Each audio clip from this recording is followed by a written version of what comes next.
Hello everyone, welcome back to Touch to Click.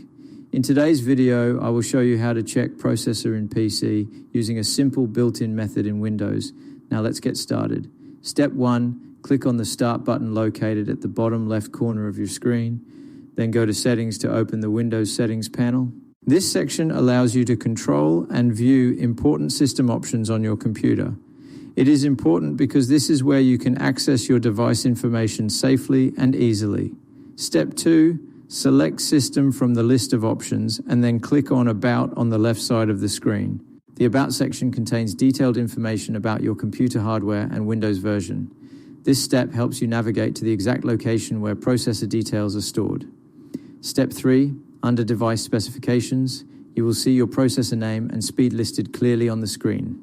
This information shows the exact CPU model and its performance speed, which helps you understand your PC's capability.